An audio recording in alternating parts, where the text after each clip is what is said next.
और कैसा है सब लोग? ये कहाँ पे खड़ा हूँ पता है? ये हम लोग का शिप का फ्रंट है। ये देखो, ये जो फ्लैग दिखाई दे रहा है, ये पानामा का फ्लैग है।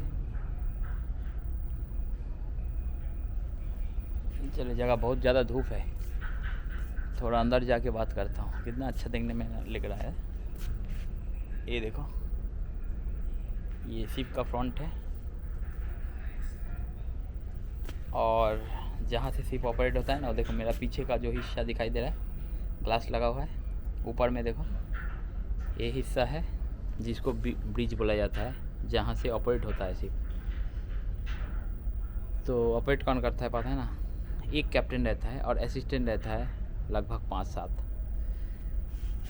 तो कैप्टन उधर से बैठ के ऑपरेट करता है, उधर कैप्टन नहीं बैठता है, कैप्टन का अलग ऑफिस रहता है, उसी ऑफिस से ऑपरेट किया जाता है। बट ऑपरेट जो करता है ना, वही लोग असिस्टेंट लोग ऑपरेट करता है। तो आज आप लोगों के साथ में क्या बताना चाहता हूँ वो मैं शुरू करता हूँ अभी। तो व्यू थोड़ा देखो, पीछे का व्यू पहले देख लो, उसके बाद मैं थोड़ा स्टार्ट करूँगा।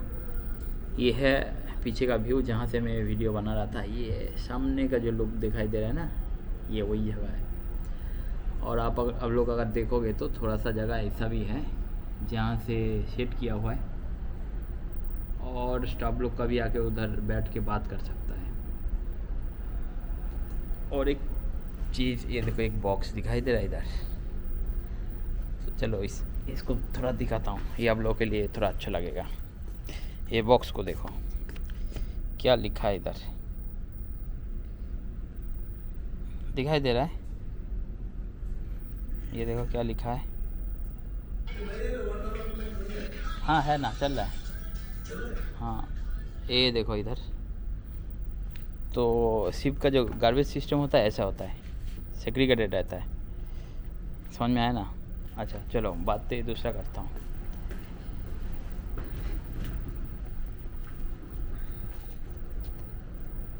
आज बताऊँगा ना प्रिपरेशन कैसा लेना चाहिए।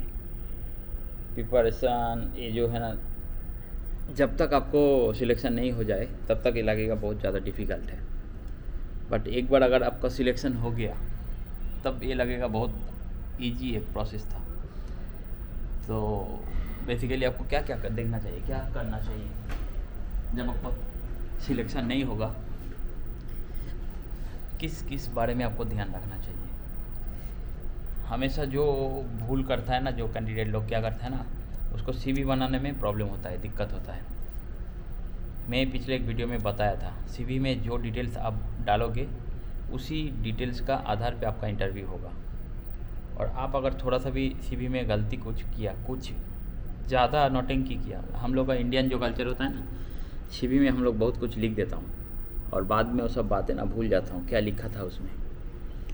और एक ही पोजीशन के लिए आपके पास, आप चेक करके देखो ना, 3-4 जगह से आप सीवी बनाया और अलग अलग सीवी बना के आप लोग रखे हो।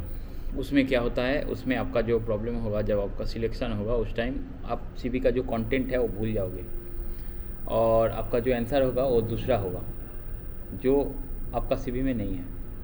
तो इसमें क्या होता है, जो लोग आपको सिलेक्ट करता है, जो इंटरव्यू आपको लेता है, वो आपको जानता नहीं है पर्सनली, वो आपको सीवी देखता है। जब आपके सीवी के साथ आपका बात का जो मिसमैच होता है, इसमें आपका सीवी जो है ना वो शॉर्टलिस्टेड नहीं होता है, और वो लोग आपको साइड करके रख देता है।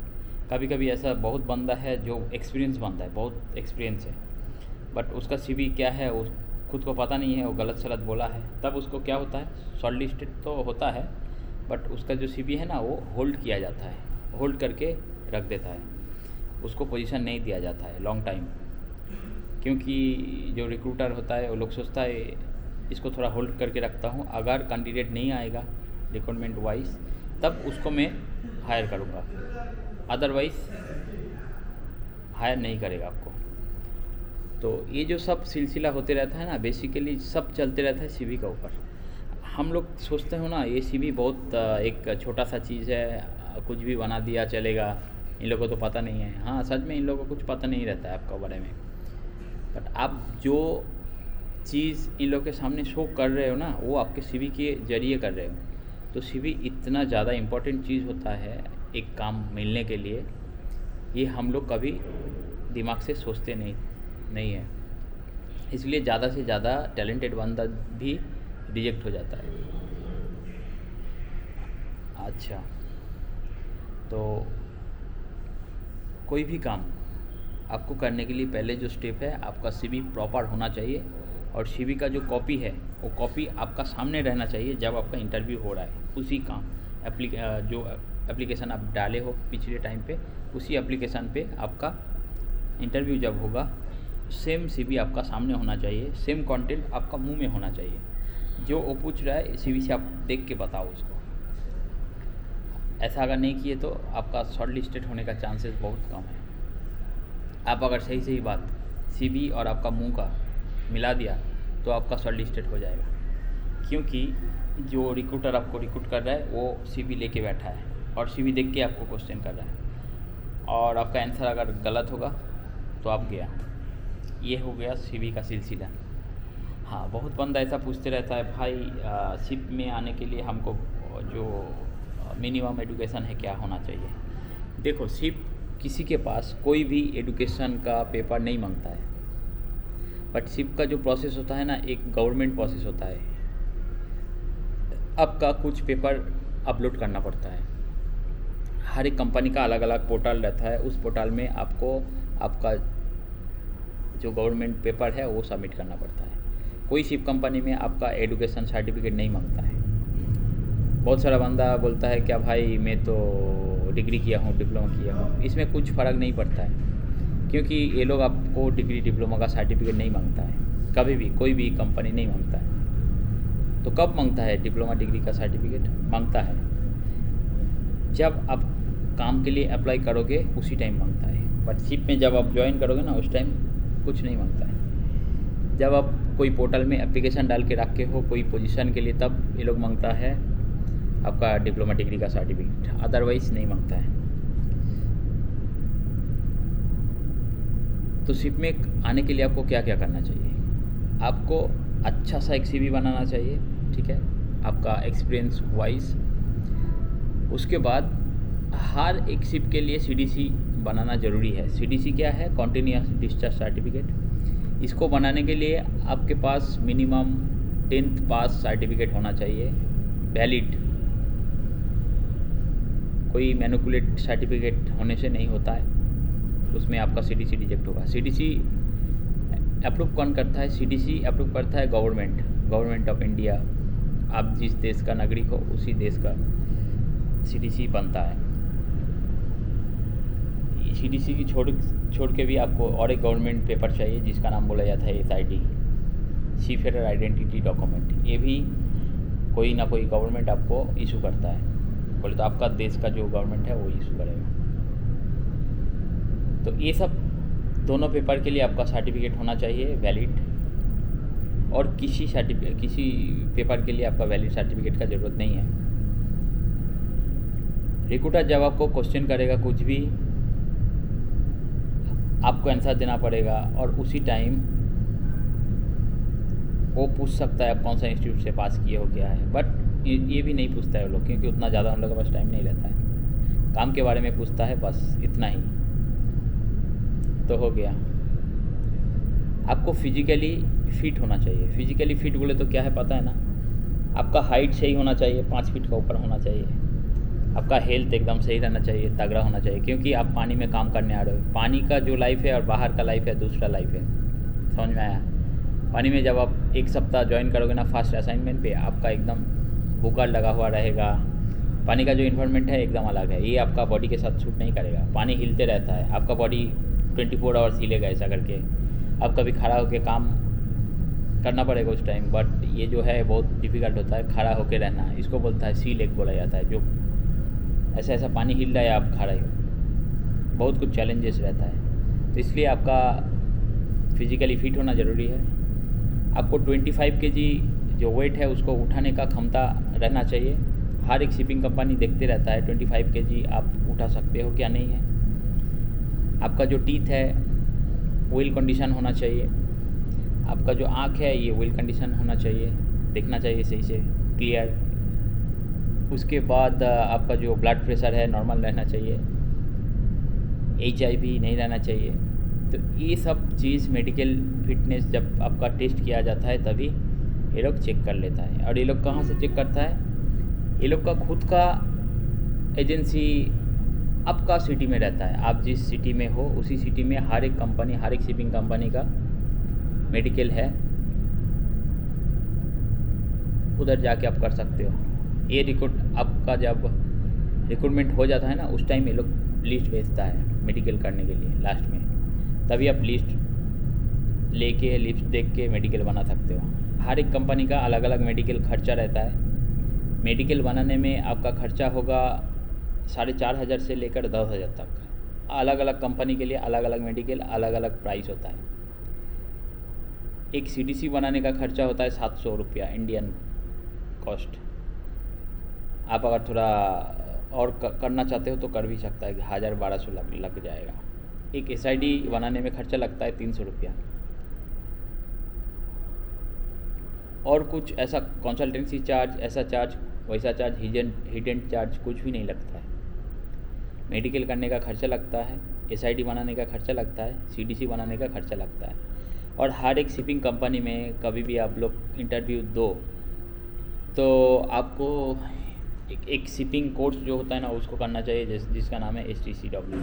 तो उसका खर्चा है इंडिया में लगभग 17,000 से 20,000 के अंदर है। तो एक खर्चा है, तो लगभग ऐसा अगर टोटल आप करोगे तो कितना होगा, लगभग 50,000 ऐसा लगेगा। इससे छोड़ के कुछ पैसा नहीं है, कुछ नहीं है, किसी को कुछ देना लेना कुछ नहीं है, ठीक है ना। ये बात हो गया। और जिस कंपनी में आप लोग अप्लाई करोगे उसी कंपनी का आपको चाहिए वीज़ा चाहिए। वीज़ा 2-3 तरह का है जो शिपिंग इंडस्ट्री में नॉर्मली लगता है। देखिए जितना भी अमेरिकन शिप है सबके लिए C1D चाहिए। तो ये C1D का जो D160 है खर्चा आपका लगभग लग जाएगा 16,000, 15,800 लगता है। तो ये पैसा क्या कौन देता है? ये पैसा देता है हर एक शिपिंग कंपनी जब आपको रिक्रूट करता है ना, वो लोग खुद भर देता है। ये पैसा आपको देने का ज़रूरत नहीं है। कोई भाई ऐसा है ना, एजेंट के पास जाता है, बोलता है देखो वीज़ा का खर्चा देना पड़ेगा, ये है वो है, ये सब झूठ है। उस एजेंट के पास आप जाओ मत और काम भी मत कराओ। और एक चीज़ क्या है, अमेरिकन कंट्री छोड़ के भी यूरोपियन बहुत सारा शिप चलते रहता है। जर्मनी, आपको अब लोगों को पता है, आयदा चलते रहता है उधर। और भी बहुत कंपनी, आरसीएल का बहुत सारा क्रूज़ ऐसा है जो जर्मनी में चलते रहता है, TUI चलते रहता है। बहुत सारा ऐसा क्रूज़ कंपनी है जहाँ पे यूरोपियन जगह में चलते रहता है। तो यूरोपियन का 18 कंट्री में आप अगर जाओगे क्रूज शिप ज्वाइन करने के लिए, इन लोगों का जो शेंजन वीज़ा होता है, शेंजन वीज़ा का कॉस्ट होता है लगभग 9,000 रुपया, तो कम होता है। तो और यूरोपियन शिप के लिए आपका जो मेडिकल खर्चा होता है बहुत ज़्यादा हाई होता है, 8 से 9,000 लगता है। अमेरिकन ज़्यादा नहीं लगता है, 4,500-6,000 हो जाता है, 4,500 से 6,000। तो ये जो खर्चा है वीज़ा का खर्चा, ये कंपनी पूरा पे करता है। उसके बाद एक बड़ा खर्चा जो रहता है ना, जो फ़्लाइट का खर्चा। फ़्लाइट क्या है ना, फर्स्ट फ़्लाइट हर एक कंपनी बोलते रहता है आपको देना पड़ेगा, बट आपको देने का ज़रूरत नहीं है, वो लोग काट लेता है आपका सैलरी से। पहले आपको बोलेगा देने के लिए, आप हाँ बोल दो, अप्लाई करो, प्रोसेस करो, बट आपको मिल जाएगा पैसा। तो ये जो खर्चा है, एक मान लो फ़्लाइट का खर्चा आपका लगभग 1 लाख का ऊपर लग जाता है, 1,20,000, 1,30,000। ये डिपेंड करता है किस टाइम से आप अप्लाई करोगे। तो यही खर्चा है और कुछ नहीं है। आप अगर ये सब खर्चा बेयर कर सकते हो तो सही है। और किसी का ऐसा नहीं है क्या, बहुत सारा ऐसा बंदर लोग है क्या, वो एजेंट के पास चले जाता है, वो सोचता है मेरे को नौकरी मिल जाएगा एजेंट से। देखो एजेंट लोग सबसे बड़ा चूतिया होता है और आपको भी चूतिया बना के रखेगा, क्योंकि एजेंट का खुद का खाना नहीं मिलता है। उसका खाना उठाने के लिए आपका गांव मार के रख देगा, समझ में आया। तो इसलिए कोशिश करो एजेंट में मत जाने के लिए। और एजेंट के पास क्या होता है ना, एक लफड़ा होता है। इंडिया में भी बहुत सारा ऐसा देखो बैठा है, कामाक्षी बैठा है, CSSI बैठा है, हिरन बैठा है, बहुत ऐसा कंसल्टेंसी बैठा है, एयरबोन बैठा है। ये लोग क्या करता है, इसके पास वर्क ऑर्डर रहता है। वर्क ऑर्डर बोले तो एक कंपनी का अगला असाइनमेंट के लिए कितना स्टाफ चाहिए, तो इस हिसाब से ये लोग का वर्क ऑर्डर मिलता है। उसी वर्क ऑर्डर हिसाब वो लोग देख के फिर लड़का को बोलता है भाई इस जॉब मेरा पास है इस फील्ड का, आप लोग आओ। अब मान लो कोई एक फ्रंट ऑफिस का लड़का अब गया है हिरेन में इंटरव्यू देने के लिए, और हिरेन के पास जॉब ऑफ़र अभी नहीं है, उसके पास है वर्क ऑर्डर गैली के लिए। तो हिरेन क्या कोशिश करेगा, मेरा तो डेडलाइन 3 महीना का है, 3 महीने के अंदर 90 स्टाफ उठाना है गैली के लिए। तो ये मादरचोद लोग क्या करेगा, आपको पकड़ के उधर डाल देगा गैली में। तो ऐसा गलती मत करो, ऐसा अगर गलती आप किया तो आपको रोना पड़ेगा। आप जिस फील्ड से हो उस फील्ड में जाने का कोशिश करो, ठीक है। जो एक्सपीरियंस आपके पास है उसी एक्सपीरियंस में जाने का कोशिश करो। हर एक कंसल्टेंसी, हर एक, मैं एक नाम लिया हिरेन बोल के, बट हर एक कंसल्टेंसी वर्क ऑर्डर वाइज लड़का उठाता है। उसके पास क्या वर्क ऑर्डर दिया है कंपनी ने, मान लो मैं अभी कार्निवल में बैठा हूँ, तो ये कार्निवल कंपनी का जो अगला असाइनमेंट है 1 साल के अंदर या 6 महीना के अंदर, मेरे को चाहिए इंजीनियर चाहिए और टेक ऑफिसर चाहिए 50। तो ये लोग भेज देता है उसके पास, भाई मेरे को टेक ऑफिसर चाहिए इतना।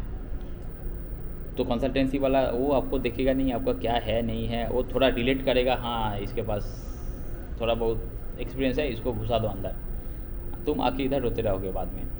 तो ऐसा ही होता है, ऐसा ही कंसल्टेंसी चलते रहता है। तो कोशिश करो कंसल्टेंसी नहीं जाने के लिए, ऑनलाइन अप्लाई करो, घर में बैठ के अप्लाई करो। आपको कुछ किसी को पैसा देने का ज़रूरत नहीं, किसी के पास जाने का ज़रूरत नहीं, कुछ करने का ज़रूरत नहीं। जब आपका वीज़ा का प्रोसेस होगा तभी ये लोग क्या करता है ना, आपके पास ईमेल है, ईमेल चेक करो, उसमें पूरा डिटेल्स आ जाएगा और सब कुछ आपको पता चलेगा घर में बैठ के।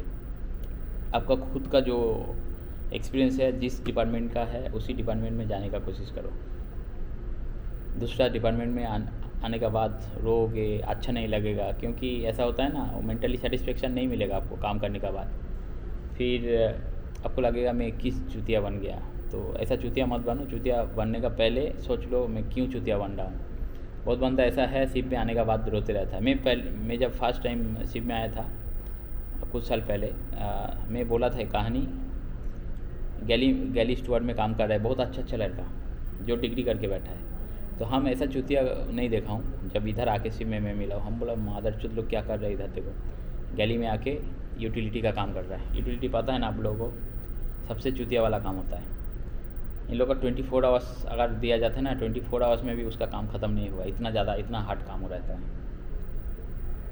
अभी आप लोगों को मैं डस्टबिन दिखाया ना उधर, ये सेग्रीगेशन करना पड़ता है क्योंकि इन्वायरमेंटल इशू बहुत ज़्यादा रहता है शिप में। तो शिप का लाइफ रियली डिफ़िकल्ट है। कोशिश करो ये सब बात दिमाग में रखने के लिए अप्लाई करने का पहले, और कभी भी कोशिश वो दिमाग में रखो क्या छोटा कंपनी में मत जाओ। छोटा कंपनी बोले तो क्या है ना, आपको एक बार असाइनमेंट मिल गया, आप उछलते उछलते सोचोगे मेरे को तो असाइनमेंट मिल गया। जब आप असाइनमेंट कंप्लीट करके घर आओगे ना, दूसरा असाइनमेंट कब मिलेगा तब आपको ठिकाना नहीं रहेगा। तो जो पैसा आप शिप से कमा के लेके घर जाओगे वो सब लग जाएगा छुट्टी के बाद। तो आप जैसा भिखारी पहले था फिर भिखारी वैसा बन जाओगे। कोशिश करो जिस कंपनी में असाइनमेंट का कंसिस्टेंसी है उसी कंपनी में जाने के लिए। तो ऐसा कंपनी अगर आपको जाना है सीधा सा RCL रॉयल कैरिबियन, उसके बाद अगर है तो कार्निवल आओ, नहीं तो NCL जाओ, नॉर्वेन क्रूज लाइन। ये छोड़ के इधर उधर मुंह मत मारो, तो सीरियसली चूतिया बन जाओगे।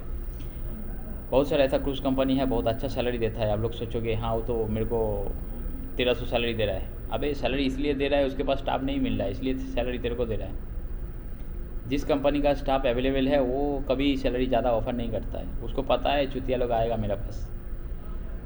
तो बड़ा कंपनी हमेशा सैलरी कम देता है, और जो छोटा छोटा कंपनी, अभी बहुत ज़्यादा छोटा कंपनी है, मैं किसी का नाम नहीं लूँगा, जहाँ पे आपको कार्निवल 900 ऑफ़र करेगा, वही कंपनी आपको 1300-1400 ऑफ़र करेगा, क्योंकि उसके पास स्टाफ नहीं जाएगा, उसको खुद को पता है।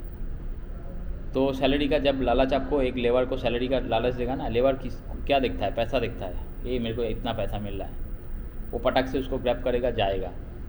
एक बार असाइनमेंट मिला उसके बाद 4 महीना घर में बैठे रहेगा, लैंड पकड़ के अभी हिलाते रहेगा, बस उसका गया। तो ऐसा कभी मत बनाओ, ठीक है ना।